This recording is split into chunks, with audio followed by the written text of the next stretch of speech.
आपने देखा ये सक्सेसफुल हुआ। सुप्रिया बोलिए। मैं 2-3 बातें कहना चाहती हूं और बड़े संक्षिप्त में कहूंगी। मुझे ऐसा लगता है कि हम सबको रिफॉर्म और रिप्रेजेंटेशन को साथ में लेकर चलना है। मैं बिल्कुल मानती हूं हर धर्म में रिफॉर्म होना चाहिए, वो धार्मिक रिफॉर्म अपने आप से होने चाहिए। मेरा अपना मानना है कि राम जन्मभूमि ट्रस्ट में जिस दिन आदिवासी दलित पिछड़े आएंगे, मैं बड़ा फक्र महसूस करूंगी। अभी वो कहता है कि अगर डीएम नॉन हिंदू है तो वो नहीं रह सकता उस ट्रस्ट में। मैं चाहती हूं राम जन्मभूमि में सिर्फ अपर कास्ट है, उसमें दलित पिछड़े आदिवासी आए। ये मेरा मानना as a practising Hindu, as reform और रिप्रेजेंटेशन जरूरी है। मैं एक और बात यहां पे कहना चाहती हूं। आपने एक सवाल पूछा था, उसका जवाब सोचा मैं दे देती हूं। यू टर्न की सरकार, काले किसान कृषि कानून पर यू टर्न किया था, ब्रॉडकास्ट बिल पर यू टर्न किया था, लैटरल एंट्री पर यू टर्न किया था, एलटीसीजी इंडेक्सेशन पर यू टर्न किया था, लैंड एक्विजिशन ऑर्डिनेंस पर यू टर्न किया था, कास्ट सेंसस पर यू टर्न किया। कौन सी चीज है जिस पर यू टर्न नहीं हुआ है? ये बात हो गई एक। और अंतिम बात मैं यहां पर करना चाहती हूँ, ये सरकार किसकी है, ये किसका भला चाहती है? एक मिनट चुप हो जाए। अरे भाई एक मिनट, मैं यहां पर एक चीज बोलना चाहती हूं मानक जी, जो आज जनता को सुननी जरूरी है। 1 रुपए में क्या आता है? पूछिए अपने पैनल से। टॉफी नहीं आती 1 रुपए में, लेकिन 1 रुपए में बिहार के भागलपुर में अडानी जी को 1050 एकड़ की जमीन 33 साल के लिए मिल सकती है और 10 लाख उसमें आम के पेड़ कटेंगे। ये मोदी जी की देन है। सैयद है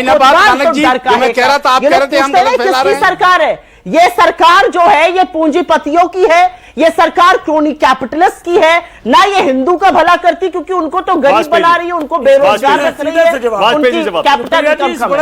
ये असलियत है, ये किसी की सरकार नहीं है। SEZ कौन लाया था? SEZ पूरे नेशन में जो लागू किया था, इनमें किसानों की जमीन एक्वायर की थी, कितना मुआवजा दिया था और कितने इंडस्ट्रीज को अलॉट की थी? क्या बातें कर रहे हैं? किसने मुआवजा बढ़ाया किसानों की जमीन का? क्या बात आप करते हैं? लैंड एक्विजिशन ऑर्डिनेंस आपको खत्म करना पड़ा। शर्म नहीं आ रही है थोड़ा ये बोलते हुए? क्या बात आप करते हैं? क्योंकि आप उनके साथ चल रहे हैं, आप कुछ भी लॉजिक सुननी पड़ेगी, लॉजिक सुननी पड़ेगी। SEZ रिकॉर्ड में आप लेके आए थे, किसानों की जमीन आपने कितने रुपए में एक्वायर की थी, इंडस्ट्रीज को कितने रुपए में दी थी, वो केस सुप्रीम कोर्ट में कितने साल पेंडिंग रहा? क्या बातें करो? अगर डेवलपमेंट करना है तो इंडस्ट्रीज को जमीन एक्वायर करके सरकारें देती है। कौन सी सरकार नहीं देती है? इसमें क्या घपलेबाजी है भाई? बिहार में हम डेवलप करना चाहते हैं, इंडस्ट्री लगवाना चाहते हैं, तो उसके लिए जमीनें देंगे कि नहीं देंगे? क्या इलीगल है इसमें? हमारे सब एक ही को दे रहे हैं। कौन को? इंडस्ट्री जो लाएगा उसको देंगे। हमने सबको इनवाइट किया है। अगर कोई बड़ा इंडस्ट्रिस्ट है और वो बड़ी इंडस्ट्री लगाना चाहता है तो देंगे जमीन, क्या उसमें ऐतराज है? और ये तो परंपरा रही है, प्रैक्टिस रही है पूरे देश में, इसमें भी आपको ऐतराज है कि बिहार में विकास ना हो जाए।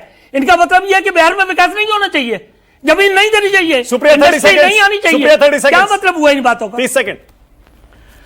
2400 मेगावाट का प्रोजेक्ट था, बनाना भारत सरकार को था। अंततोगत्वा 21,000 की कीमत पर, 21,000 करोड़ की कीमत पर अडानी बना रहे हैं। ये 1 रुपए की जमीन देने को यहां पर सही ठहरा रहे हैं आप? क्या हो गया वाजपेयी? अरे आपने जमीनें नहीं दी है क्या?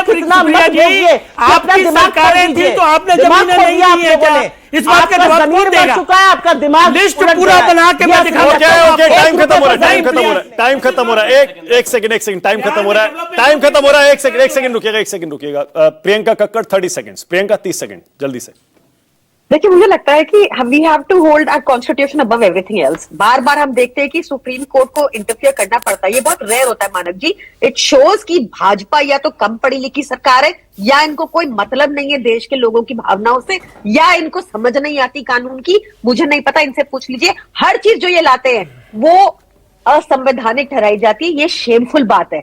मैंने क्रिकेट मैच पे मैं नहीं बोल पाई, मैं उस पर भी बोल दूं कि भाजपा को शर्म आनी चाहिए कि इन्होंने ये बोला कि ऑपरेशन सिंदूर कंटिन्यूड है। कंटिन्यूड ऑपरेशन सिंदूर के बीच में आप पाकिस्तान के साथ खेले, उनको आपने मॉनेटरी फायदा पहुंचाया, खुद सिर्फ पैसे के लिए आपने सिंदूर को बेच दिया। ये बहुत ही बेशरम लोग हैं। ठीक है, ओके। 30 सेकंड्स मौलाना अंसार रजा। 30 सेकंड। वो तो सबकी तरफ से बोल रहे हैं।